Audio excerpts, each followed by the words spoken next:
Class 10 हम लोग जो है पिछले वीडियो में आर.डी. शर्मा बुक से एक्सरसाइज 3.10 तक कर चुके थे। आज मैं 3.11 एक्सरसाइज के पहले के एग्जाम्पल्स कराऊंगा। ये एक्सरसाइज जो है मिसलेनियस प्रॉब्लम पे है। तो पहला एग्जाम्पल देखिए क्या कह रहा है। पहले एग्जाम्पल में कह रहा है कि the taxi charge in A city comprise of a fixed charge together with the charge for the distance covered. For a journey 10 km charges paid 75. 10 km के लिए 75 rupees and 15 km के लिए 110 rupees. 15 km के लिए 110 rupees. अब देखिए इसमें कह रहा है कि एक शहर में टैक्सी के फिक्स चार्जेस हैं और पर किलोमीटर चार्जेस भी हैं। तो एक यात्री जो है 10 किलोमीटर की दूरी तय कर रहा है तो उसको 75 रुपए देने पड़ रहे हैं और 15 किलोमीटर की दूरी के लिए 110 रुपए। तो मैं ये कहूंगा कि जो आपका फिक्स चार्ज है वो X रुपए मान लीजिए और जो Y है वो प्रति किलोमीटर के लिए है। तो मैं कहूंगा टैक्सी का फिक्स चार्ज प्लस 10 किलोमीटर के लिए 10y इज इक्वल टू 75 और सेकेंड वाले में हम बोलेंगे टैक्सी का फिक्स चार्ज प्लस 15 किलोमीटर के लिए 15y इज इक्वल टू 110। तो इस तरीके से आपका जो है आप इन दोनों इक्वेशंस को सॉल्व कर देंगे तो x जो मिलेगा वो फिक्स चार्ज का रेट मिल जाएगा आपको और जो y मिलेगा वो प्रति किलोमीटर का चार्ज आपको मिल जाएगा। इसके बाद देखिए, इसके बाद आपका एग्जांपल नंबर 2 है the total expenditure per month of a house hold consist of a fix rent of a house and mess charges depending upon the number of people sharing the house. The total monthly expenditure is 3900 for 2 people and 7500 for 5 people. Find the rent of the house and the mess charge per head per month. देखिए क्या कह रहा है। कह रहा है कि घर इन्होंने जो है रेंट पे एक घर लिया हुआ है। घर का जो भाड़ा है वो फिक्स है और वो वहां से मेस मतलब खाने के चार्जेस भी मतलब खाना भी ले रहे हैं तो उसके भी चार्जेस ले रहे हैं। तो जो खाने का चार्ज है वो प्रति व्यक्ति अलग मतलब प्रति व्यक्ति जितने भी व्यक्ति बढ़ते जाएंगे तो खाने का चार्ज बढ़ता जाएगा। तो बिल्कुल ठीक वही टैक्सी वाले सवाल की तरह है कि हम x एक फिक्स चार्ज मानेंगे जो कि घर का होगा और y जो है प्रति व्यक्ति खाने का। तो दो व्यक्तियों के लिए हो जाएगा x प्लस 2y। तो x प्लस 2y आपका हो जाएगा 3900 और 5 व्यक्तियों के लिए हो जाएगा x प्लस 5y और x प्लस 5y का हो जाएगा आपका 75। मतलब वो कह रहा है कि अगर 2 व्यक्ति रह रहे हैं तो घर का तो भाड़ा उनको x देना ही देना है और 2 व्यक्तियों के खाने का चार्ज मिला के 3900 रुपए।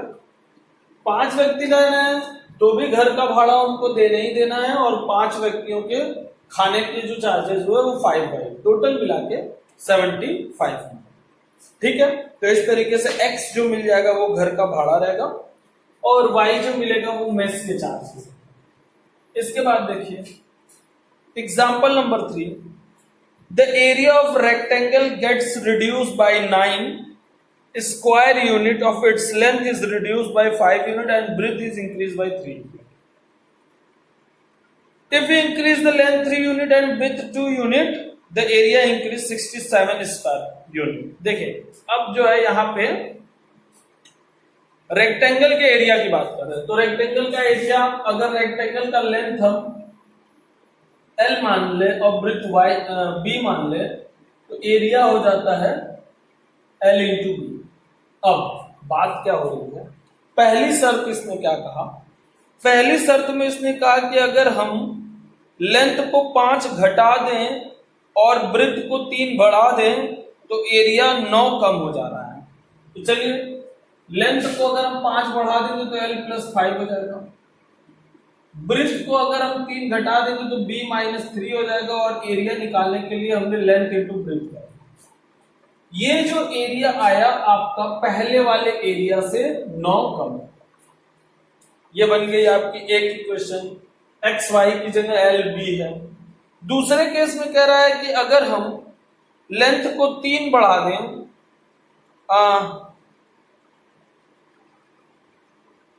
नहीं, if we increase the length by 3, हाँ 3 बढ़ा दे और ब्रिथ को 2 बढ़ा दे। करें लेंथ को अगर 3 बढ़ा दे और ब्रिथ को अगर 2 बढ़ा दे तो जो एरिया है वो 67 ज्यादा हो जा रहा है। तो LB+67। तो इस तरीके से नॉर्मल सी बात हो गई, लेंथ को 5 बढ़ा रहे हैं, ब्रिथ को 3 घटा रहे हैं, तो जो ये एरिया मिला लेंथ टू ब्रिथ ये पहले वाले एरिया से 9 कम है। पहले वाला एरिया है लेंथ बी था। बाद में क्या करा, अगर लेंथ को 3 बढ़ा दिया, ब्रिथ को 2 बढ़ा दिया, तो इन दोनों का जो नया एरिया है वो पुराने वाले एरिया से 67 ज्यादा है। तो इस तरीके से आपका ये हो गया एग्जाम्पल नंबर 3। उसके बाद देखिए एग्जाम्पल नंबर 4 में। एग्जाम्पल नंबर 4 में कह रहा है man start his job with a certain monthly salary and earns a fixed increment every year. If his salary was 1500 after 4 years of his service and 1800 after 10 years of his service, what was the starting salary and what is the annual increment? तो चलिए हम मानते हैं कि starting salary x रुपए थी, annual increment y रुपए थी, ठीक है। तो 4 साल बाद क्या हो जाएगा, x + 4y, और 4 साल बाद सैलरी 1500 है। फिर कह रहा 10 साल बाद तो हो जाएगा x + 10y, सैलरी 1800 हो गई। बस हो गया नॉर्मल सा। 4 साल बाद का कह रहा है 1500 है, 10 साल बाद कह रहा है 1800 है। एक फिक्स सैलरी से इन्होंने जो है काम शुरू किया था और प्रति साल हर साल y रुपए बढ़ रहा था। तो 4 साल बाद x + 4y हो गया और 10 साल बाद x + 10y हो गया। जब 4 साल बाद x + 4y हुआ तो पूरी सैलरी 1500 है, और 10 साल बाद जब x + 10y हुआ तो पूरी सैलरी 1800 है। 2 इक्वेशन बन गया। आप इसको सॉल्व कर देंगे। ये हो गया एग्जाम्पल नंबर 4। एग्जाम्पल नंबर 5 देखिए, a person invested some amount at the rate of 12% simple interest and some other amount at the rate of 10% simple interest, he received yearly interest of ₹130। देखिए यहाँ पे interest की बात कर रहा है, amount की नहीं। तो मान लेंगे कि हमने x अमाउंट और y अमाउंट, 2 अमाउंट जो इन्वेस्ट की। x हमने 12% पे किया और y 10% पे। तो x 12% पे किया तो x का 12% हो गया, x का 12%, और y का 10% हो गया, y का 10%। ये दोनों का जो इंटरेस्ट है, ये दोनों मिला के इसको मिला है 130 रुपए। कह रहा है इन दोनों पे x पे 12% और y पे 10%, इन दोनों का मिला के उसको 130 रुपए मिला है। लेकिन अगर वह अमाउंट को इंटरचेंज कर दे, मतलब x को 10% कर दे और y को 12% कर दे, तो उसको कितना मिलता है, तो उसको 4 रुपए और अधिक मिल जाता है। तो क्या हो जाएगा 134। दूसरी शर्त में कह रहा है कि अगर अमाउंट हम इंटरचेंज कर दें तो उसको 4 रुपए और मिल जाता है। तो अमाउंट इंटरचेंज करने का मतलब जो x का 12% था उसको x का 10% कर देंगे, और जो y का 10% था y का 12% कर देंगे। 4 रुपए एक्स्ट्रा मिला तो 130 मिला, तो आपकी पारी 134 हो जाएगी। ये रहा आपका एग्जाम्पल नंबर 5। इसके बाद देखिए एग्जाम्पल नंबर 6 में क्या कह रहा है। एग्जाम्पल नंबर 6 में कह रहा है the ratio of income of 2 person is 9:7 and the ratio of their expenditure is 4:3। 2 लोग हैं, दोनों लोगों के इनकम का रेशियो 9:7 है और दोनों लोगों के एक्सपेंडिचर का रेशियो 4:3 है, और each of them save 200 per month. अच्छा, सेविंग कैसे निकलती है, आपके इनकम में से हम आपके एक्सपेंडिचर को माइनस कर देते हैं तो आपकी इनकम हो जाती है। तो दो व्यक्तियों का देखिए इनकम कितना है, 9:7 है, तो हम कहेंगे इनकी इनकम 9x हो गई, इनकी इनकम 7x। और कह रहा है इनका एक्सपेंडिचर कितना है, 4:3, तो हम कहेंगे इनका जो खर्च है वो 4y हो गया और इनका खर्च जो हो गया 3y। अब हम कहेंगे 9x minus 4y is equal to 200। Income में से हमने एक्सपेंडिचर घटा दिया तो 200 रुपया बचा उनका, और इनके भी इनकम में से हमने इनका एक्सपेंडिचर घटाया तो इनकी भी सेविंग 200। तो प्रत्येक व्यक्ति के इनकम में से हमने उनका एक्सपेंडिचर घटा दिया, सेविंग के बराबर हो गया। इनका भी एक्सपेंडिचर में से हमने जो है इनकम में से एक्सपेंडिचर घटा दिया तो सेविंग के बराबर हो गया, और दोनों लोगों की सेविंग 200। तो दो इक्वेशन बन गए हमारे, सोल्यूशन हम कर लेंगे, एक्स वाई मिल जाएगा।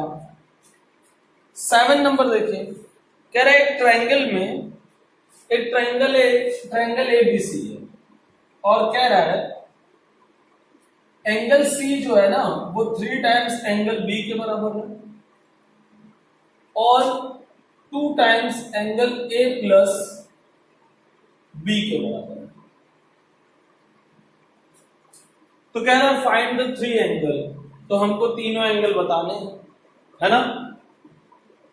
तो चलिए हमको एक चीज पता है, angle A plus angle B plus angle C बराबर 180 डिग्री, ये होता ही है ना। अब हम कहेंगे यहां पे देखिए ये एक इक्वेशन तो हमको मिल ही गई है। अब यहां से देखिए हम क्या करेंगे, हम इन तीनों के बराबर में x लिख देंगे, तो हमको क्या मिलेगा, एंगल C बराबर x मिल जाएगा और 3b बराबर x मिलेगा, तो हमको हो जाएगा b बराबर x/3,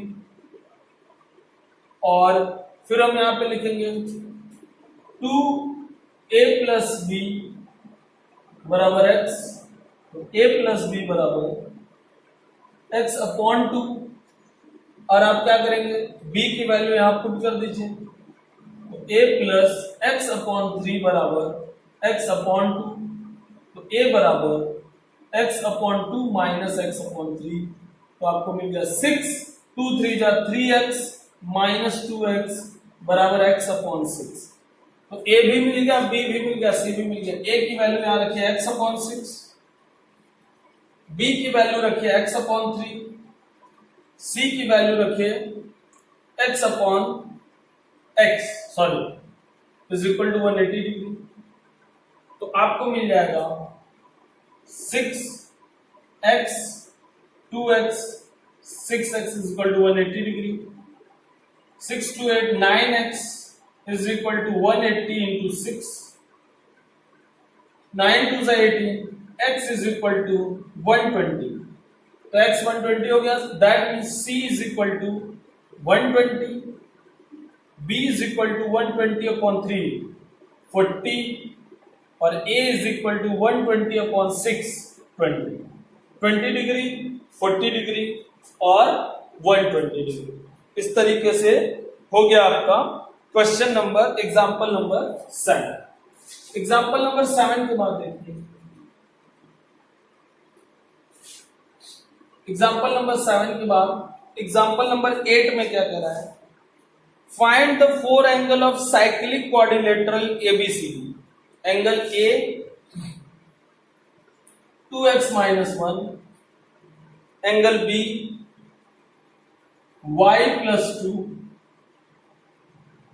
y plus 5 है, और angle C angle D, angle C है आपका 2y plus 15 और एंगल D है 4x minus 7। कह रहा है कि ये जो A B C D 4 angle है ना, ये साइक्लिक क्वाड्रिलेटरल का है। अब साइक्लिक क्वाड्रिलेटरल की एक क्वालिटी है कि उसके अपोजिट एंगल का समेशन 180 डिग्री होता है, तो angle A plus C 180 degree हो जाएगा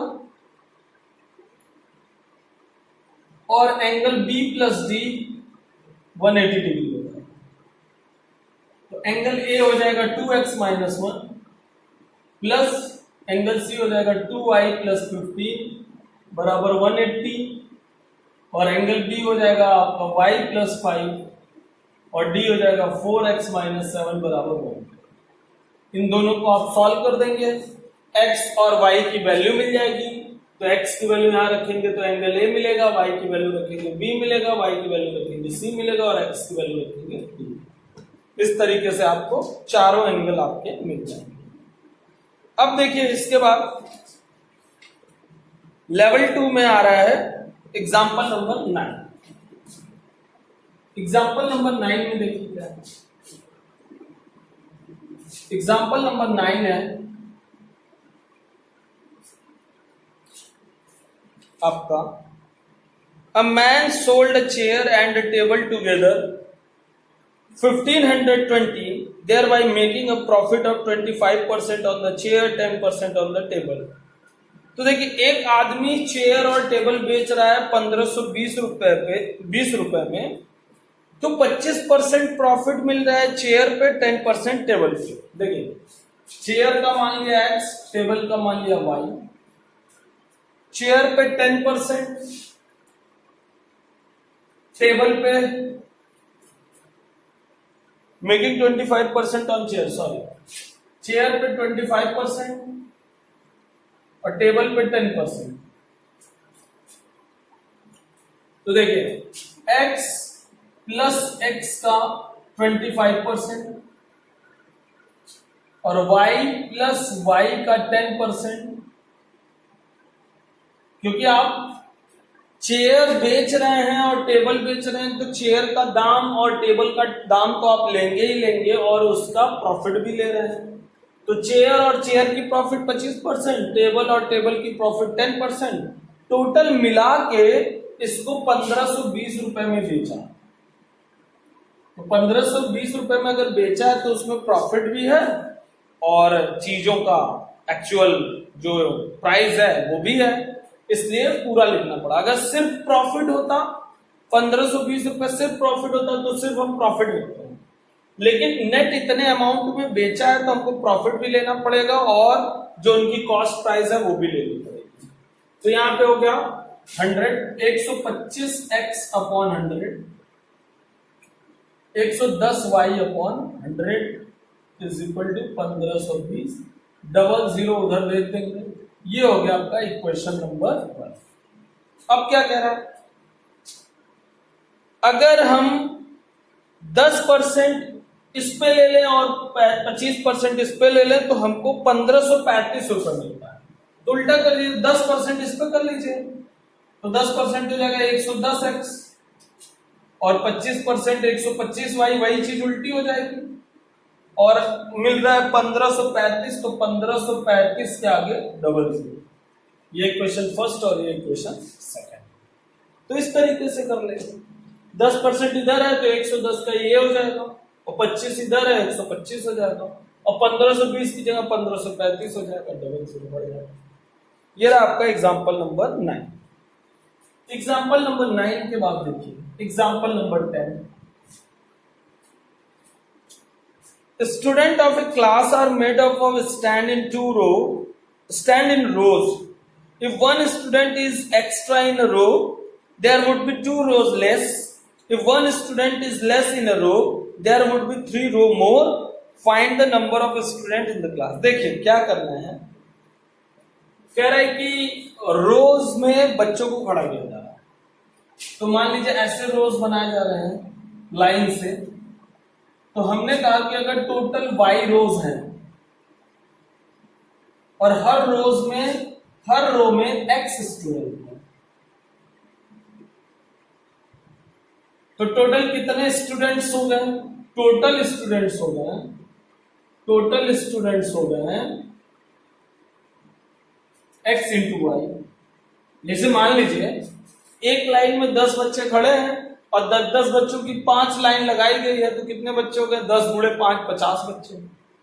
तो हमने वही कह दिया x गुणे वाई, x इंटू वाई बच्चे हो गए। अब क्या कह रहे हैं, कह रहे हैं कि अगर हम प्रत्येक रो में एक बच्चे को बढ़ा रहे हैं, यानी जो x स्टूडेंट है अगर उसको हम x+1 स्टूडेंट कर रहे तो 2 रो कम हो जा रही, मतलब जो ये रोज लग रही थी उसमें 2 रो कम हो जा रही, यानी y-2 हो जा रहा है। अब इसको भी मल्टीप्लाई करेंगे तो नंबर ऑफ स्टूडेंट तो घटेंगे बढ़ेंगे नहीं, नंबर ऑफ स्टूडेंट जितने थे उतना ही रहेंगे, यानी नंबर ऑफ स्टूडेंट कितने थे x × y के बराबर ही रहेंगे। फिर क्या करें, अगर 1 स्टूडेंट लेस कर दिया जाए और कह रहा अगर x में से अगर हमने एक स्टूडेंट घटा दिया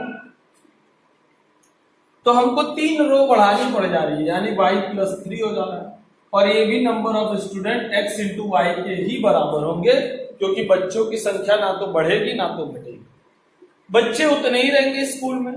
अगर प्रत्येक रो में बच्चों की संख्या बढ़ाएंगे तो रो कम हो जाएगी, अब बच्चों की संख्या घटाएंगे तो रो बढ़ जाएगी, लेकिन total number of student x × y ही रहेंगे। तो ये 2 इक्वेशन हो गई, दोनों इक्वेशन आप सॉल्व कर लेंगे, आपका सोल्यूशन आ जाएगा। अब इसके बाद देखिए 11 नंबर में क्या कह रहा है। 11 नंबर में कह रहा है 8 men and 12 boys can finish a piece of work in 10 days। कह रहा है 8 men and 12 boys किसी काम को 10 दिन में खत्म कर, और 6 मैन 6 men and 8 boys उसी काम को 14 डेज में करते हैं। तो कह रहा है कि एक आदमी अकेला उस काम को कितने दिन में करेगा। अब ध्यान से समझिएगा, अगर 8 आदमी 12 लड़के मिलकर किसी काम को 10 दिन में कर रहे हैं तो वो एक दिन में कितना काम कर रहे हैं, 1/10 काम। तो अगर ये मैं मान लूं कि एक आदमी मान लो x दिन में काम को खत्म करता, एक आदमी, और एक जो लड़का है वो y डेज में खत्म करता है, मान लीजिए, तो आदमी के एक दिन का काम कितना हो गया, एक दिन में आदमी कितना काम कर रहा है, इन 1 डेज, इन 1 डे 1/x काम कर रहा है। अगर मान लीजिए अकेले एक आदमी किसी काम को 25 दिन में करता तो एक दिन में उसने कितना किया, 1/25 किया, 2 दिन में 2/25, 3 दिन में 3/25, इसी तरह 25 दिन में उसका काम खत्म हो गया। तो अगर वो एक काम को x दिन में करता है तो एक दिन में एक्चुअली कितना करता है, 1/x। उसी तरह लड़का एक दिन में कितना करता है, 1/y। अब एक आदमी 1/x कर रहा है, तो यहां पर लिखा है 8 आदमी 12 लड़के, तो हम कहेंगे 8 आदमियों का 8/x और 12 लड़कों का हो गया 12/y। ये 8 आदमियों का एक दिन का काम हो गया, ये 12 लड़कों का एक दिन का काम हो गया, और टोटल मिलकर 10 दिन में कर रहे थे तो उनका काम कितना होगा, 1/10, एक दिन में 1/10। आदमियों के एक दिन का काम, लड़कों के एक दिन का काम बराबर टोटल काम का एक, मतलब एक दिन में टोटल कितना काम हुआ, 10 दिन में हो रहा था तो 1/10 हो। ठीक उसी तरह 6 दिन का 6/x, 8 दिन का 8/y, तो 14 दिन में कर पा रहे थे तो एक दिन का काम हो गया 1/14। बस अब हमको क्या कर लेना है, x और y की वैल्यू निकाल लेनी है। x बता देगा कि आदमी उसी काम को अकेले कितने दिन में करेगा, और y बता देगा कि लड़का उसी काम को अकेले कितने दिन में करेगा। तो ये रहा आपका 11 नंबर। 12 नंबर पे कह रहा on selling T set 5% loss and lemon set 15% gain. तो देखिए इसके पहले जो क्वेश्चन मैंने बताया था उसमें दोनों प्रॉफिट था, इसमें गेन में प्लस करेंगे और लॉस में माइनस कर देंगे, सीधी सी बात है। और यहाँ पे सिर्फ आपको जो है प्रॉफिट और लॉस की बात की जा रही है। चलिए मैं करा देता हूँ। 12 नंबर में क्या करना है आपको, 12 नंबर एग्जाम्पल में कह रहा है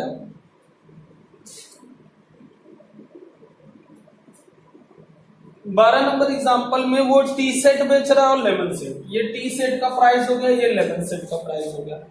टी सेट पे 5% लेस कर रहा है तो एक्स का 5% लेस कर रहा है तो माइनस लगाएंगे, प्लस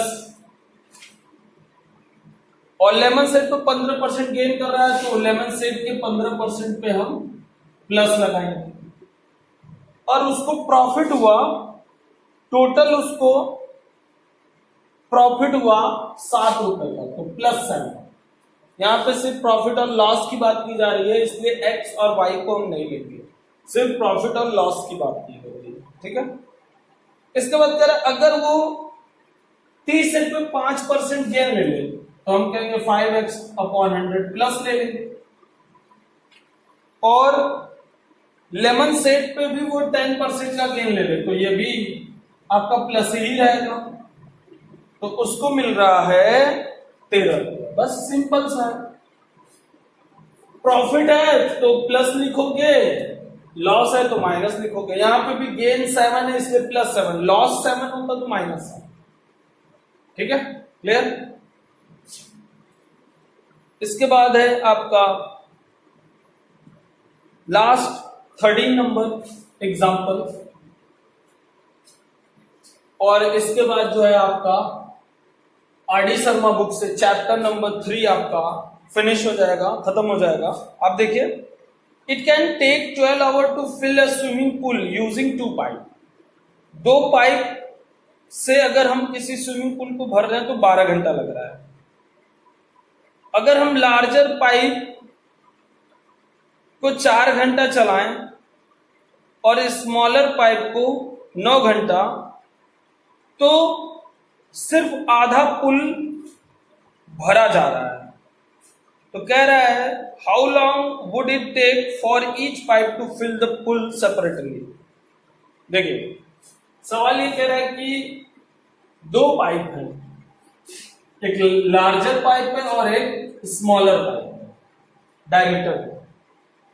लार्जर पाइप बोल रहा है अकेले उस पुल को क्या घंटे में भरेगा, हम कहेंगे x घंटे में भरेगा। और कह रहा है स्मॉलर पाइप जो है उस पुल को कितनी देर में भरेगा, तो हम स्मॉलर पाइप को बोलेंगे y आवर में भरेगा। ठीक है, लार्जर x आवर में भरेगा, स्मॉलर y आवर में भरेगा। अब इसमें कहा जा रहा है कि अगर दोनों एक साथ काम कर रहे हैं तो 12 घंटे में स्विमिंग पूल भर रहा है। It can take 12 hour to fill a swimming pool using 2 pipes. ये दोनों मिलके पुल को 12 घंटे में भर देंगे, तो मैं कहूंगा लार्ज वाला 1 घंटे में कितना स्विमिंग पूल भरेगा, 1/x, और ये 1/y, और दोनों मिला के 1 घंटे में कितना भरेंगे, 1/12, क्योंकि दोनों मिलके 12 घंटे में भर रहे हैं, तो 1 घंटे में कितना भरेंगे, 1/12 भरेंगे। अब कह रहा है कि अगर हम बड़े वाले पाइप को 4 घंटा यूज करें तो 4/x हो जाएगा। छोटे वाले पाइप को 9 घंटा यूज करें तो 9/y हो जाएगा। तो आधा टैंक भरा रहा है, तो आधा टैंक भरा रहा है तो हम क्या लिखेंगे, आधा टैंक भरा रहा है यानी टैंक के वॉल्यूम का आधा भरा रहा है। तो यहां पे हमको क्या लिखना होगा, देखिए अगर हम इसको 4 घंटे तो आधा भरा रहा है, ठीक है, 1/2 लिख लीजिए, 1/2 हो जाएगा। 4/x, 4 घंटे चल रहा है ये, तो 4/x भरेगा, ये 9 घंटे 9/y भरेगा, दोनों मिलकर आधा टैंक बन रहे थे 1/2।